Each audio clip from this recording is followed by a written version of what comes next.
नमस्ते बच्चों, मैं पिंकी गांधी फ्रॉम लियाल पब्लिक स्कूल। आज हम क्या करेंगे? पहले आप मुझे बताओ, कल आपने क्या किया था? कल हमने किया था पार्ट 3 विचित्र जीव। क्या था उसमें? इंटरेस्टिंग था ना चैप्टर, कि हमें अपनी चीजों से कैसे जुड़ाव हो जाता है, कैसे प्यार हो जाता है। हमारे जो खिलौने हमसे बातचीत नहीं कर सकते, लेकिन हम क्या करते हैं, अपनी कल्पना शक्ति के अंदर ऐसा सोचते हैं कि वो हमारे साथी हैं, हमारे साथ खेलते भी है ना। और हमारे आसपास के वातावरण में जो एक अलग सी चीजें हमें दिखाई देती है, जिनको हम विचित्र सी चीजें कहते हैं, उन विचित्र सी चीजें जब हमारे सामने आती है तो हमारी क्या प्रतिक्रिया होती है, वही हमें इस चैप्टर में बताया था। आज हम करेंगे इसके अभ्यास प्रश्नों को, जो कि पेज नंबर 35 पे है। सबसे पहले हम देखेंगे श्रुतलेख, उनको हम पढ़ेंगे। ठीक है, सबसे पहले देखो क्या दे रखा है, बॉल। इसके ऊपर ये जो चंद्र बना हुआ है, इसको ओ की मात्रा के रूप में पढ़ा जाता है। क्या है ये? बॉल। आगे आंगन। क्या है? आंगन। जब चंद्र बिंदु लग जाता है तो हम उस अक्षर के ऊपर जोर देते हुए बोलते हैं, और थोड़ा सा हमारे गले पे भी जोर पड़ता है। कैसे बोलेंगे इसको? आंगन। अ पर जोर पड़ेगा। ठीक है। आगे है मुंह। मुंह पे जोर देते हैं, मुंह। आगे दांत। फिर है पूंछ, फसी, संभाल। आगे हड़बड़ाकर। उससे आगे है पहुंच। ठीक है, ये हमने किए हैं श्रुतलेख।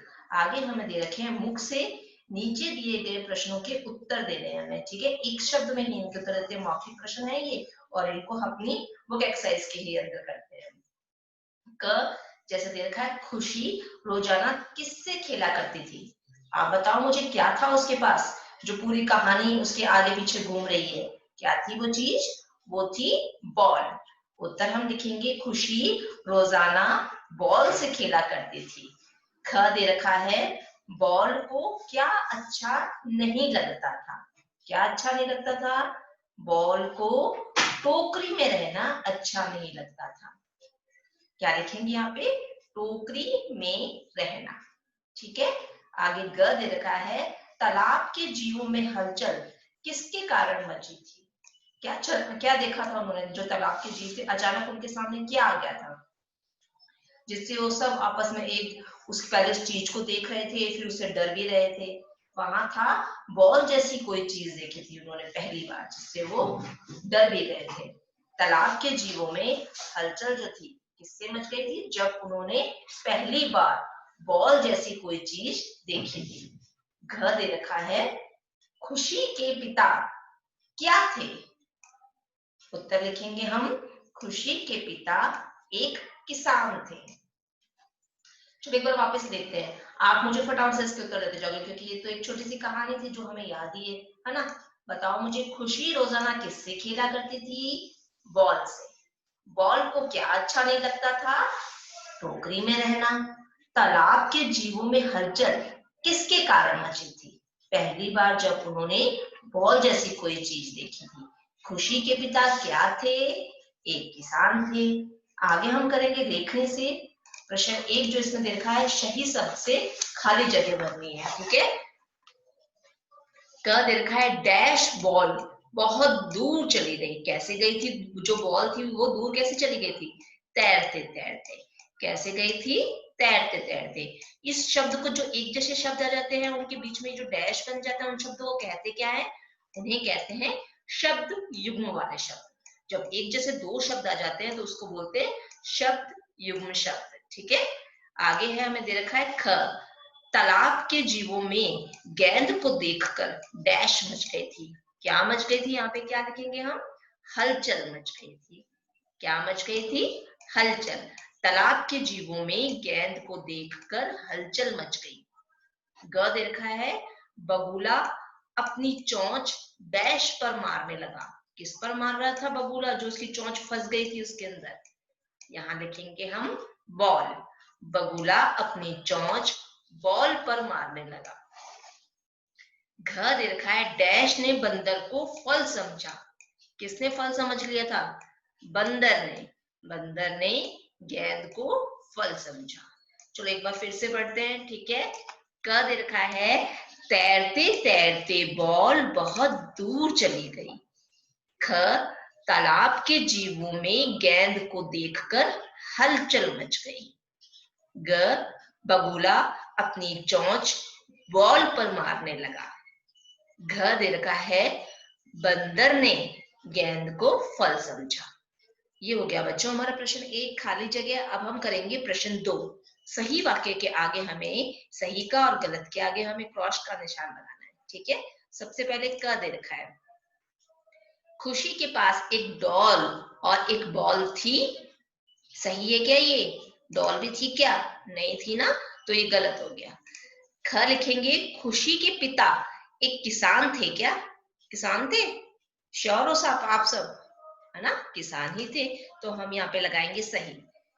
ग दे रखा है, खेत में पुतले के सिर पर अपनी गेंद देखकर खुशी की खुशी का ठिकाना ना रहा। ऐसा हुआ था या उसको देख के वो फिर उदास हो गई थी? नहीं हुआ था ना ऐसा, उसको वापस से अपनी बॉल मिल गई थी तो उसको देखकर बहुत खुश हुई थी, तो ये सही है। घ दे रखा है, खुशी पिताजी के साथ चॉकलेट लेकर खुशी खुशी घर लौट आई। अब ये चॉकलेट कहाँ से आ गई? क्या था वो? घर कैसे आई थी? वो अपनी बॉल लेकर आई थी, तो ये गलत है। चॉकलेट नहीं, वो अपनी बॉल लेकर लौटी थी घर पर, तो ये गलत हो गया। ये हो गया बच्चों हमारा प्रश्न 2 और पेज नंबर 35। अब हम करेंगे पेज नंबर 36 को। पेज नंबर 36 पे हमें देखा है, किसने किससे और क्यों कहा। ठीक है, सबसे पहले तो हमने देखो यहाँ पे कथन दे रखा है। आप सबने, आशा करती हूँ कि आप सबने कॉपी में भी इतने ही अच्छे तरीके से बॉक्स बनाते हुए इस वर्क को किया होगा। ठीक है, सबसे पहले देखो दे रखा है हमें कथन, जो कि सॉल्व करके दे रखा है हमें। देखो देखो तालाब में विचित्र जीव आया है। ये जो कथन है वो किसने कहा है? तालाब के सभी जीवों ने कहा था ये। और किससे कहा था? एक दूसरे से वो आपस में बातें कर रहे थे इसलिए। और क्यों कहा था? क्योंकि खुशी की गेंद को विचित्र जीव समझकर उनमें हलचल मच गई थी, इसीलिए कहा था। अब देखो हम क पढ़ते हैं, तुम यह फल कहाँ से लाए हो? इसे मुझे दे दो, मुझे बहुत तेज भूख लगी है। किसने कहा था ये कथन? ये कथन कहा था बंदर ने। और किससे कहा था? बगुले से कहा था। और क्यों कहा था? क्योंकि जब बंदर ने बगुले की चोंच में बॉल को देखा तो उसे बॉल कैसी लगी थी? एक फल जैसी लगी थी। कैसी लगी थी? फल जैसी लगी थी। अब बच्चों देखो ये यहाँ पर है क्यों कहा, इसको मैं नहीं लिखूंगी यहाँ पे। क्यों? क्योंकि बहुत बड़ा हो जाएगा ये, और आप मेरी पीडीएफ से इसको देख करके अपनी बुक में नोट डाउन कर लेना, और कॉपी में भी आप लोगों ने कर रखा है इसको, है ना। आगे हम देखेंगे ख को, कितनी सुंदर बॉल है। अरे यह तो बिल्कुल खुशी की बॉल जैसी है। ये किसने कहा था? ये कहा था पिताजी ने। किसने कहा था? पिताजी ने। और किससे कहा था? अपने आप से कहा था, है ना। जब उन्होंने बॉल को देखा तो अपने आप से बात करते हुए सोच रहे थे कि ये बॉल तो मेरी बेटी की बॉल जैसी है ना। और क्यों कहा था? क्योंकि वह बॉल एकदम खुशी की बॉल जैसी थी, इसलिए कहा था। आगे हम देखेंगे ग, अरे मेरी बॉल तालाब से खेत में कैसे पहुंच गई? ये किसने कहा था? ये कहा था खुशी ने। और किससे कहा था? पिताजी से कहा था। जब वो खेत में गई थी ना, घर पे उदास बैठी थी और खेत में गई थी, तो पिताजी से उसने वो बॉल देख के कहा था। और क्यों कहा था? क्योंकि खुशी ने अपनी गेंद को अपने पिता के खेतों में पुतले के सिर पर बंधा या फिर टंगा हुआ देखा था, है ना। इसीलिए जैसे उसने देखा कि पुतले के ऊपर वो बॉल है, तो उसने उसी वक्त अपने पापा से कहा, पिताजी से कहा कि मेरी बॉल यहाँ तालाब से खेत में कैसे आ गई, है ना। ये हो गया बच्चों हमारा प्रश्न 3, किसने किससे और क्यों कहा। अब हम करेंगे प्रश्न 4 को, जो एक शब्द या वाक्य में हमें देने हैं। ठीक है, जैसे क हमें दे रखा है, बॉल किन के साथ तालाब पर गई? बॉल किसके साथ गई थी तालाब पर? खुशी के साथ और उसकी माँ के साथ, है ना। आगे हमें दे रखा है ख, खुशी उदास मन से घर क्यों लौटी थी? क्यों उसका मन उदास हो गया था जब वो घर आई थी? क्योंकि जो उसकी बॉल थी वो तालाब में चली गई थी, इसलिए वो उदास मन से घर आई थी। ग हमें दे रखा है, तालाब के जीवों को बॉल विचित्र जीव क्यों लगी? क्योंकि उन्होंने ऐसी चीज पहले नहीं देखी थी, इसीलिए उनको वो बहुत विचित्र सी लगी। अब आपके सामने भी कोई ऐसी चीज रखी है जो आपने पहले कभी नहीं देखी हो, तो आपको भी उसको देख के हैरानी होगी। अगर वो विचित्र सी है तो आप देख के उसको सोचोगे ये कैसी है ना। जैसे हम अपनी कल्पना शक्ति में किसी भी चीज को सोच सकते हैं कि कोई ऐसा जानवर हमारे सामने आ जाए जिसकी एक आंख जैसे हमें पहले चित्र में बता रखा था, तो हमें देख के उसको हैरानी भी होगी और डर भी लगेगा ना, तो उसको बोलेंगे हम कि वो क्या है, विचित्र जीव। घ हमें दे रखा है, खुशी ने क्या देखा कि उसकी खुशी का ठिकाना ना रहा। क्या चीज देखी थी? जब उसने पिता के खेतों में उस पुतले पर अपनी बॉल को देखा था ना टंगे हुए, तब उसकी खुशी का ठिकाना नहीं रहा था। अभी आप सबको मेरे प्रश्नों को और उत्तरों को सिर्फ सुनना ही है, लिखना कुछ भी नहीं है, क्योंकि जब मैं आपको पीडीएफ भेजूंगी तो आप उसको देख के लिखोगे। और वैसे भी ये जो एक शब्द और 2-3 वाक्यों में है वो हम कॉपी पार्ट में करते हैं, और ये चैप्टर आपने कर रखा है ना। लेकिन मैं रीसेंड करूंगी तो जिन बच्चों ने नहीं किया है वो भी इस चैप्टर को कर लेंगे और अपने अपने सब्जेक्टिव टीचर के पास इसको सेंड करेंगे। ठीक है, आगे हम देखो प्रश्न 2-3 वाक्यों में हमें देना है, वो हम नहीं करेंगे। जब मैं आपको कॉपी पार्ट करवाऊंगी ना तब इन प्रश्नों को करवा दूंगी। ठीक है, ये हो गया हमारा पेज नंबर 36। अब हम करेंगे पेज नंबर 37। अच्छा देखो, पेज नंबर 37 पर हमें कुछ इंटरेस्टिंग सी अच्छी सी बातें दे रखी है जो हमने पहले कभी नहीं सुनी है। जैसे देखो यहाँ बता रखा है, पहला देखा समुद्री घोंगे। ये समुद्र में जो रहते हैं ना उन जीवों में से एक जीव का नाम है घोंगे। ठीक है, समुद्री घोंगे तथा कुछ सांप जो है एक बार में 3 साल से भी ज्यादा समय तक सोते हैं। मतलब जब वो एक बार सोएगा ना तो वो 3 साल तक सोता रहेगा। हम क्या करते हैं, रात को सोते हैं या फिर दोपहर में थोड़ी देर सो जाते हैं और फिर वापस उठ जाते हैं। लेकिन ये क्या करते हैं, समुद्री घोंगे और सांप क्या करते हैं, जब सोते हैं तो 3 साल तक के लिए भी सो जाते हैं। आगे दे रखा है, मेंढक बिना अपनी आंखें बंद किए कुछ भी निगल नहीं सकता। अगर उसे किसी चीज को निगलना है, गिटना है, तो क्या करेगा, अपनी आंखें बंद करेगा। उसको अपनी आंखें बंद करनी जरूरी है, तभी वो उसको निगल पाएगा। ठीक है, आगे देखो दे रखा है भाषा और व्याकरण। भाषा और व्याकरण में देखो सबसे पहले हमें दे रखा है अनुस्वार। अनुस्वार का मतलब होता है जिस शब्द पर बिंदी लगी हुई होती है तो उसको हम बोलते हैं अनुस्वार। और अनुनासिक का मतलब होता है चंद्र बिंदु वाले शब्द। ठीक है, जिस शब्द पर हम चंद्र बिंदु लगा देते हैं उनको हम बोलते हैं अनुनासिक। अनुस्वार में जब हम बिंदी लगाते हैं तो हमें न की ध्वनि आती है। ठीक है, बिंदी ऊपर लग जाती है। और चंद्र बिंदु में हम जब शब्द लिखते हैं तो हमें अपने गले पर जोड़ देते हुए शब्द पर, अक्षर पर जोड़ देते हैं। ठीक है, आगे देखो हमें यहाँ दे रखा है अनुस्वार वाले शब्दों को हमें लिखना है जो कि इस पाठ में आए हुए हैं। तो हम बिंदी वाले शब्द लिखेंगे। बिंदी वाले शब्दों में हमें यहाँ पर 4 शब्द दे रहे हैं। कौन कौन से आए हैं, चोंच, अंदर, गेंद और बंदर। वापिस से रिपीट करती हूँ। ठीक है, चोंच, अंदर, गेंद, बंदर। ठीक है, ये अनुस्वार वाले शब्द हैं। अब हम आगे देखेंगे अनुनासिक वाले। ठीक है, जो नाक और मुंह के द्वारा जोर लगाते हुए बोले जाते हैं। सबसे पहले है आंगन, आ पर जोर देते हुए। माँ, आ की मात्रा माँ पर जोर देते हुए। दांत, ठीक है, दा पे जोर देते हुए। और पूंछ। ठीक है, ये हमारे अनुनासिक वाले शब्द हो गए। अब हम करेंगे बच्चों पेज नंबर 38। ठीक है, 38 में हमें दे रखा है दिए गए शब्दों के वर्णों को अलग अलग करके लिखना है। यानी कि जो व्यंजन हमें दे रखे हैं उनको उनके स्वरों से अलग करना है। यानी कि जो अक्षर है ना उन अक्षरों को उनकी मात्राओं से अलग करना है। जो अक्षर होते हैं वो क्या होते हैं, वो होते हैं व्यंजन, और जो मात्राएं होती है वो क्या होते हैं, वो स्वर होते हैं। तो उनको उनसे अलग करते हुए उनका वर्ण विच्छेद करना है। ठीक है, सबसे पहले देखो ख। ख को हम अलग कर देंगे, स्वर से अलग करेंगे तो उसके नीचे हलंत लगाएंगे। ठीक है, ख क्या है, व्यंजन है। ख हलंत, ख हलंत प्लस कौन सी मात्रा लगी हुई है, मात्रा लगी हुई है ए की। कौन सी मात्रा है, ए की। तो हम लिख देंगे प्लस ए प्लस त हलंत प्लस अ। क्यों लिखा मैंने, क्योंकि त के साथ में कोई मात्रा नहीं लगी हुई है ना। अगर आपने कर रखा है इस प्रश्न को तो आप अच्छे से सुनोगे, क्योंकि आपको ये समझने वाली चीज है तभी आ पाएगा। वापिस से रिपीट कर रही हूँ, देखो ख, मेरे साथ में लिखते जाओ, लिखो मेरे साथ में ख,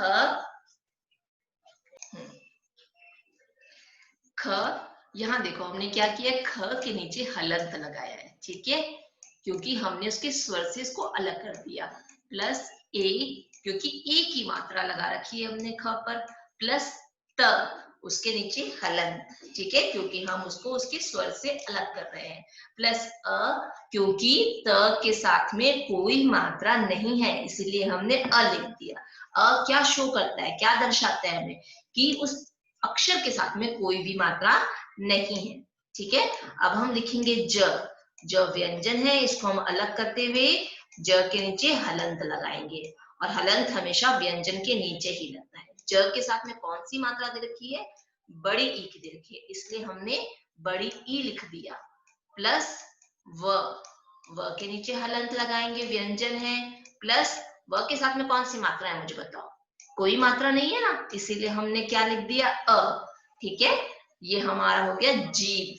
अब हम पुतला, पुतला का वर्ण विच्छेद करेंगे। सबसे पहले लिखेंगे प, हलंत, प के साथ में कौन सी मात्रा लगी हुई है, छोटा ऊ की है ना, तो इसके साथ में लिख देंगे प्लस ऊ, ठीक है। प्लस त, त के नीचे हलंत, और त के साथ में कौन सी मात्रा है क्या कोई मात्रा नहीं है ना, तो इसीलिए हम लिख देंगे अ। प्लस ल, हलंत, प्लस ल के साथ में कौन सी मात्रा है, आ की मात्रा है, इसीलिए हमने आ लिख दिया। आगे हम लिखेंगे तालाब को, ठीक है। तालाब में देखो सबसे पहले त, हलंत, त के साथ में कौन सी मात्रा है, आ की, तो हम लिख देंगे आ, ठीक है। प्लस ल, हलंत, व्यंजन है ना, इसीलिए हमने ल के नीचे हलंत लगा दिया। प्लस आ, क्यों, क्योंकि आ की मात्रा लगी हुई है। प्लस ब, प्लस पहले क्या लगाएंगे, पहले हलंत लगा देंगे, ब पर हलंत, प्लस अ, क्यों, क्योंकि कोई भी मात्रा नहीं है ना। एक बार इसको वापस से खुद करके देखोगे और देखोगे कोई गलती तो नहीं कर रहे हो आप, ठीक है, क्योंकि आप प्रैक्टिस करोगे तभी आपको ये चीज आएगी। अब आगे हमें देखा है पार्ट से अलग करके वाक्य बनाने हैं, ठीक है। जो हमें इस चैप्टर में आ गया ना, वो वाले वाक्य हमें नहीं बनाने, उससे अलग कुछ बनाना है। तो सबसे देखो पहले दे रखा है बॉल, बॉल से आप कोई भी ऐसा वाक्य बना सकते हो जो आपको अच्छा लगे, लेकिन क्या नहीं होना चाहिए, कोई भी मात्रा की मिस्टेक नहीं होनी चाहिए। तो मैं यहाँ पे बना रही हूँ, बैट और बॉल के खेल को क्या कहते हैं, क्रिकेट कहते हैं। तो मैंने यहाँ पे वाक्य बना दिया, बैट और बॉल के खेल को क्रिकेट कहते हैं। ख, अंदर, नारियल के अंदर पानी भरा होता है, ये लाइनें इस पार्ट में नहीं आई ना, उससे अलग बनानी है। नारियल के अंदर पानी भरा होता है। ग है हलचल, अध्यापक के कक्षा में आते ही बच्चों की जो हलचल है, शोरगुल है, वो बंद हो गया। घ हमें दे रखा है दीजिए, दीजिए पर वाक्य बनाएंगे, कुछ देर के लिए आप अपनी किताब दीजिए, यानी कि मुझे दीजिए, ठीक है। ये हो गया हमारा वाक्य प्रयोग। आगे हमें दे रखा है विराम चिन्ह। विराम चिन्ह में हमें सबसे पहले पता है कि जब हमारी बात पूरी हो जाती है तो हम उसके आगे पूर्ण विराम लिख देते हैं, ठीक है, खड़ी पाई लगा देते हैं। आगे विस्मय बोधक चिन्ह दे रखे हैं। विस्मय बोधक चिन्ह में जब हमें कोई शोक और दुख की बात होती है, कोई खुशी की बात होती है, तो उस शब्द के आगे हम विस्मय आदि बोधक चिन्ह लगा देते हैं। प्रश्नवाचक हमें पता है, जब हमारा प्रश्न कंप्लीट हो जाता है तो हम उसके आगे प्रश्नवाचक चिन्ह लगा देते हैं। सबसे पहले देखो दे रखा है क, क्या खुशी बॉल के बिना भी खुश रह सकती थी, प्रश्न है ना, तो प्रश्नवाचक चिन्ह लगा दिया। आगे ख में हमें दे रखा है अरे, तो जब ऐसे शब्द आ जाते हैं तो उनके आगे हम लगा देते हैं विस्मय आदि बोधक चिन्ह। यह तो विचित्र जीव है। हमारा वाक्य यही कंप्लीट हो रहा है तो हमने यहाँ लगा दिया पूर्ण विराम, है ना। ये हो गया बच्चों हमारा प्रश्न 4 विराम चिन्हों का, ठीक है।